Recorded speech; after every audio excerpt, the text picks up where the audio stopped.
Well, Peter, here we are, and we've just done, which is a bit different for us, we've just done 3 videos each, where you've responded to each individual one of mine, and we just thought it'd be good to have a little dialogue, didn't we?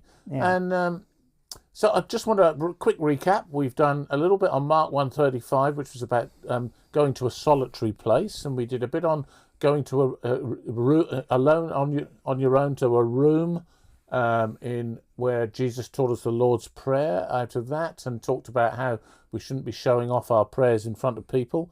And then we talked a little bit about the Garden of Gethsemane and how difficult it was often to actually pray in those alone moments, and how the disciples fell asleep.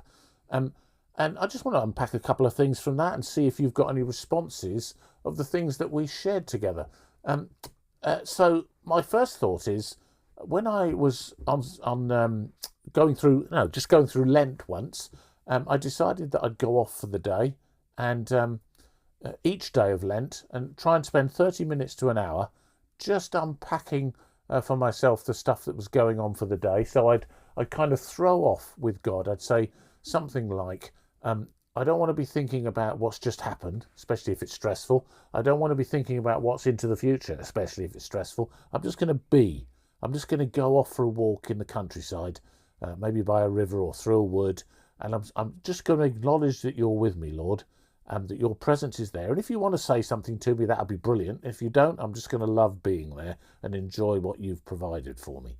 And the reason I share that is that you said a really interesting thing in response to the first video about a solitary place, where you said it's really good not to be doing all sorts of things. You need to empty yourself of those. Yeah. But I want to unpack that empty thing and say it's always good to acknowledge that you're there with God, that there's still a relationship going on, which I think you were implying anyway. But to say something about, stop the doing, but be in the presence of God, which doesn't mean that he has to say anything to you or that you have to say anything to him. It's just being there and acknowledging it.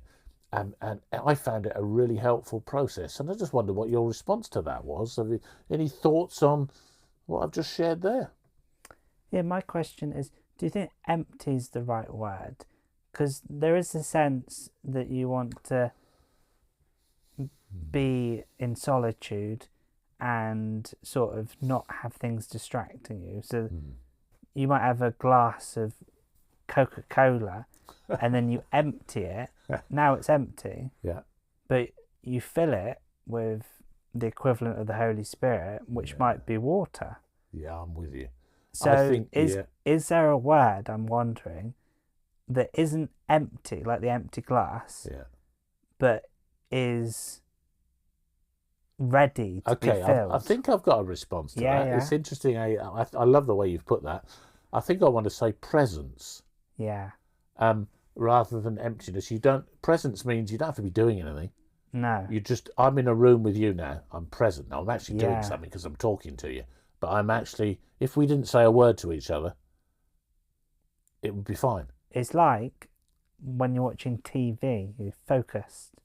In a way. You're present. You're present, yeah. You are, although you're probably doing something, you're actually watching. But we could get into silly taking a part of something there. But I think maybe presence would be a good one, and empty perhaps less so.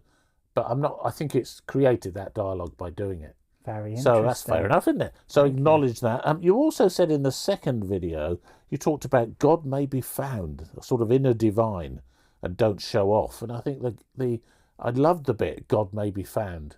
It's almost like expectancy. Something about, if you're in a quiet space, be expectant, even in a wilderness, even in a desert, that really good things could happen. In that book that I've got on the shelf behind me about desert places, it is amazing how he talks positively about things, and you talked about in the third video that solitude could be positive, and there is a big difference between solitude and loneliness. So any extra final thoughts on that as we finish?